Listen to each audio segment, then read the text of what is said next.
Okay, hey guys, today we're going to talk about the intercultural competence in a classroom context.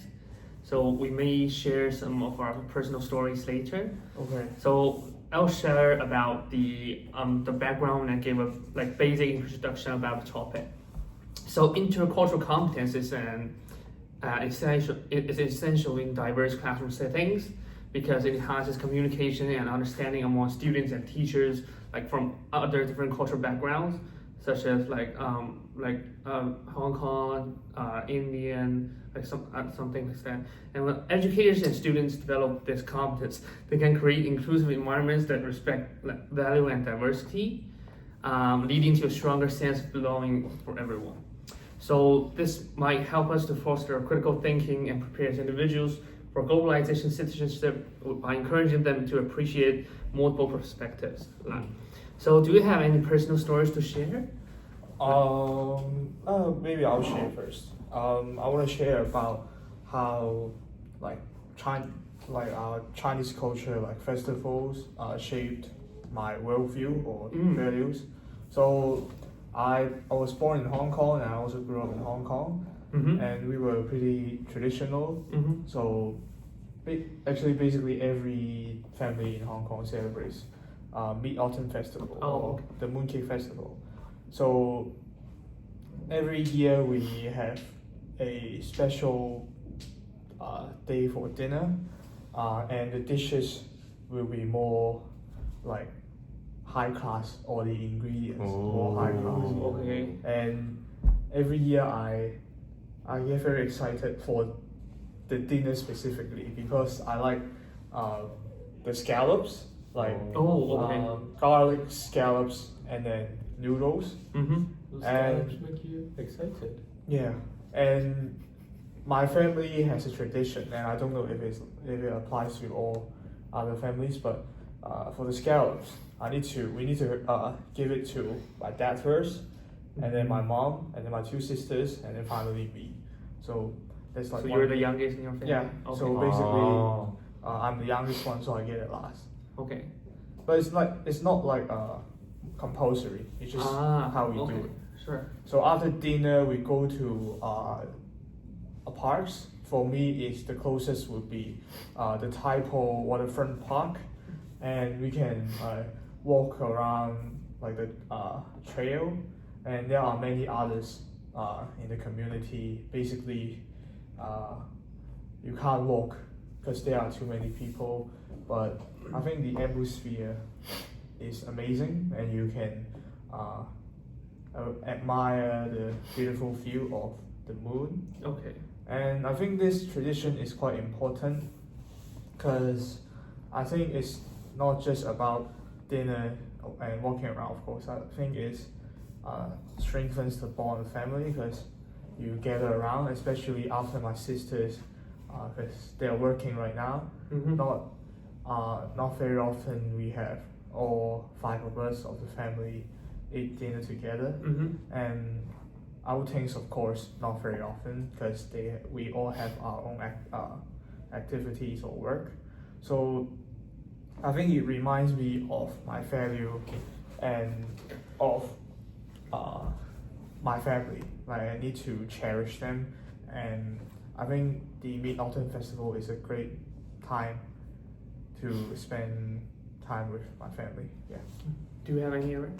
Oh, for me, well, it's also related to the Mid-Autumn Festival, but my main ideology and most respected value of my family is about collectivism. Because Chinese, I'm not saying Western countries don't celebrate unity and collectivism as a family or as a group.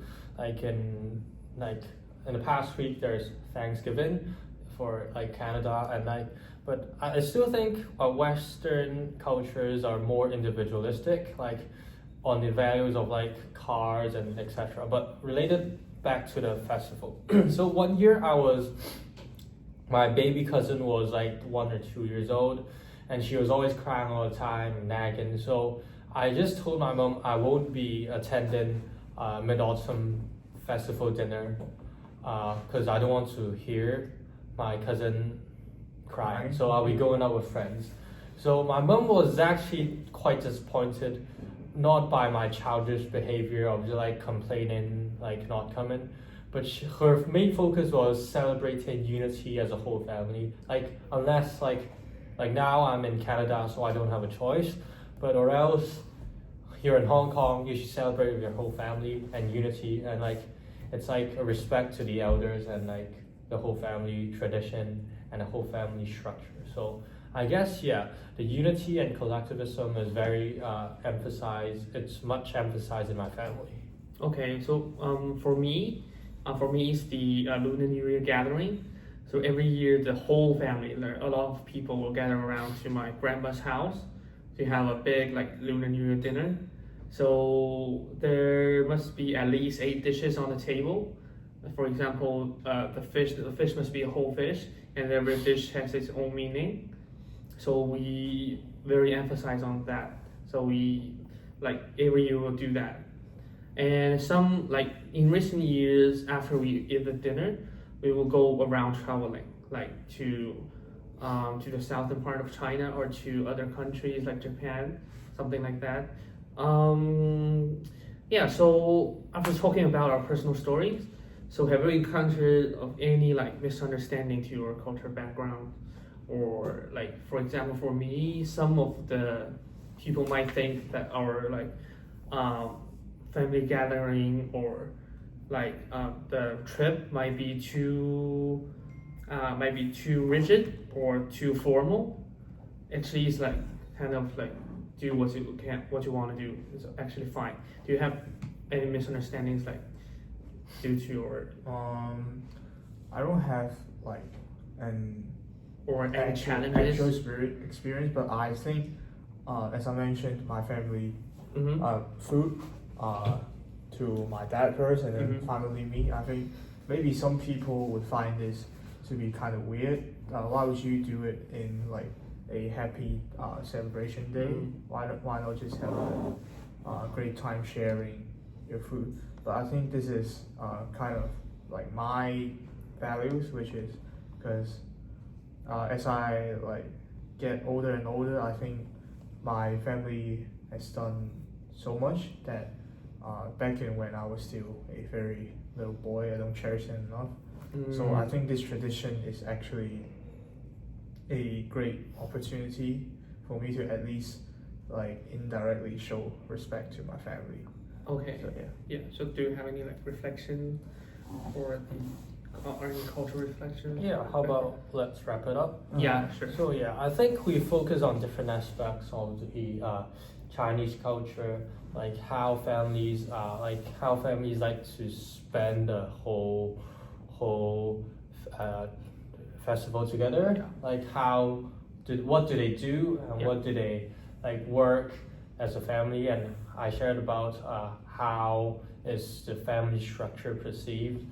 But I think I think we're in a more new era, and like some traditions can be broken, but I think it's like family roles or responsibilities may not be fully fulfilled, but it's important that we try our best to keep the rituals and respect our own culture, so it could be passed on to different generations, and even like people from other cultures could see that we ourselves respect our own culture, so they would also like bear that in mind and respect their own culture too. Yeah. So that's all. Yeah.